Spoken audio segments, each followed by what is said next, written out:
This is the Hangout, and no, although I am way better looking on the eyes, I am not Akil Augustine. Akil is away, so I'm filling in. I'm Kayla Gray. Akil is chucking and winding down the road in Trinidad. So I'm here filling in, gonna hold it down on a little 10-day contract, and alongside some guys that are gonna hopefully take me through this as well. Let's start off with producer Danny G. Rack it up. How's it going, Danny Glavin? This might be the greatest day of my professional life. We actually have a host. Yes. Akil's just You're doing a great job already. Okay, all right. G-Money, Gareth Wheeler, the voice of Raptors 905, as well as voice on TSN 1050. Thanks so much for joining us. Do you know when they take the people from the cheap seats in Scotiabank Arena and put them right up close? I feel like that's what we're experiencing. You're sitting today. next to Drake. Thank you for the upgrade, Kayla. And my boy, Alex Wong, freelance writer. You've seen him on GQ, Yahoo, Vice. Do I need to keep on going? No, that's good. I'm just really excited to be sitting next to my best friend, Kayla, for this. So. All right, guys, let's get right into it. The Raptors fell to the Rockets 107-95. A pretty disappointing loss. My question to you is, this really showed how lackluster the bench was on Tuesday night. Which player from the bench in the second unit do you think need to step up? I think for me, it's OG Anunoby. I think just all season, he's been up and down. He's had good games. He's been out of the lineup at times. And, you know, the Raptors just need someone coming off the bench to just be consistent from game to game. And he's the type of guy that has the upside on the offensive and defensive end that can kind of translate in the playoffs. And you just need, the Raptors just need a guy or two coming off the bench that you can count on. And right now, like, you don't even have maybe a single guy coming off the bench that you count on. So I would say OG. Right, and Danny, I mean, you're talking about no Fred VanVleet. This is really hurting the group. Well, and that is, you know, if there's a problem with the bench, the biggest problem is the injury to FVV. I mean, they miss him terribly. Also, you do have to remember, there's two guys coming off the bench who a month ago nobody in Toronto had ever heard of, right? There's still a lot of getting to know you, a lot of mixing and matching, not to mention the fact that they're changing. You know, one night Ibaka's on the bench, one night Gasol's on the bench. So to answer your question, though, I do think one guy they need to step up consistently is Norman Powell. You know, a lot of nights you're getting the 11, 12, 14 points from him, but there's other nights where the shooting's a bit off. With that second unit, he kind of has to be the primary scorer. He has to take that job responsibly, and, you know, hopefully he can get it done in these couple of weeks until VanVleet gets back. Mm-hmm. I agree with both of you, by the way, but if I'm going to look at it from distance here, I don't think it's that big of a problem. And the reason why I don't think it's that big of a problem, because come playoff time, they're going to be relying on their starters heavily. Okay, the rotation's going to shrink down in terms of minutes and usage. Last year, the Raptors had the best bench unit in the NBA. What did it do for them come playoff time? Nothing. Just the game changes. And I like the starting five. And if I'm going to look for one thing to happen, not only VanVleet coming back, I want to see Marc Gasol with a solid run at the five with the starting unit. Right. Serge Ibaka is going to have to suck it up, be able to come off, be a performer off the bench. But I want to see Gasol with that starting unit, see what that five can become, develop some chemistry over the last 16 games or so, because that's how I think you're going to see the best version of this Raptors. Right, but, I mean, in order for this team to be who you think they are in the postseason, they got to be able to flip the switch, and that means turning on that light when it comes to the postseason. But that means that there has to be some sense of continuity and chemistry. The L word all season long has been load management with Kawhi Leonard. He was off in Detroit, so really, is there an excuse? Should we be seeing Kawhi Leonard night after night after night from this point on if you want the Raptors to have a better shot? I think it's like to build on what Gareth was saying. Like, I think the load management thing is a little bit overblown in terms of like people wanting him to be out there night to night and building that continuity.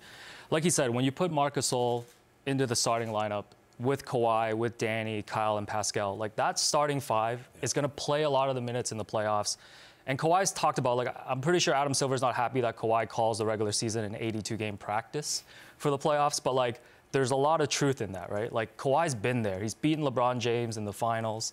He was up 20 points against the Warriors, KD and the Warriors, before he got hurt in the Western Conference Finals.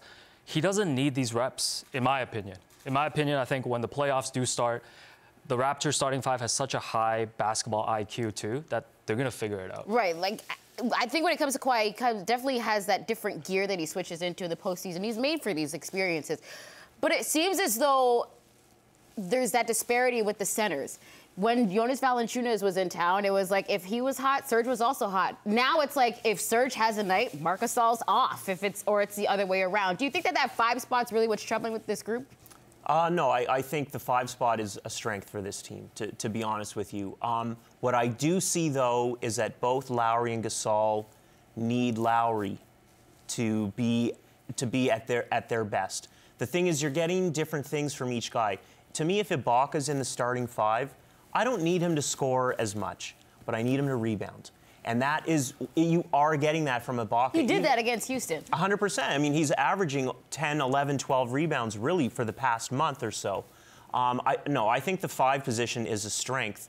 The question is this chemistry thing. I don't know that it is as much of an issue. I don't know that they both need reps with each unit. But why don't you just settle on a role? Like, who's going to start for you? Which other contending team in the NBA right now is still rotating their starting center? Like, no team. Who cares what the other teams are doing? Because if it's about chemistry, Why? like the thing with load management, it's not just about Kawhi Leonard. I trust Kawhi Leonard come playoffs, but how's he going to play with the rest of that unit? I want that Gasol, Kawhi, Danny, Pascal, Kyle unit playing as much as they can. So instead of the term load management, I want to flip that. I want to come up with a new term.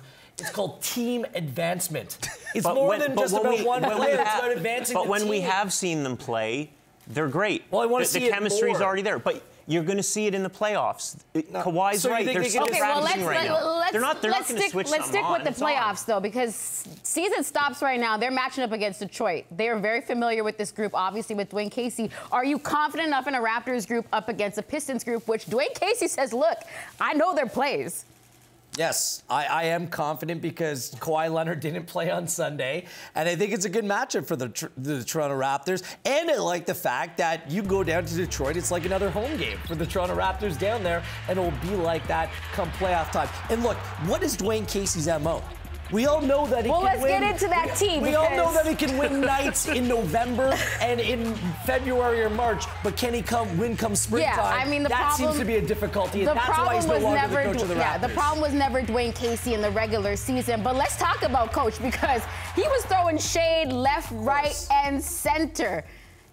Does he still have a reason to be salty?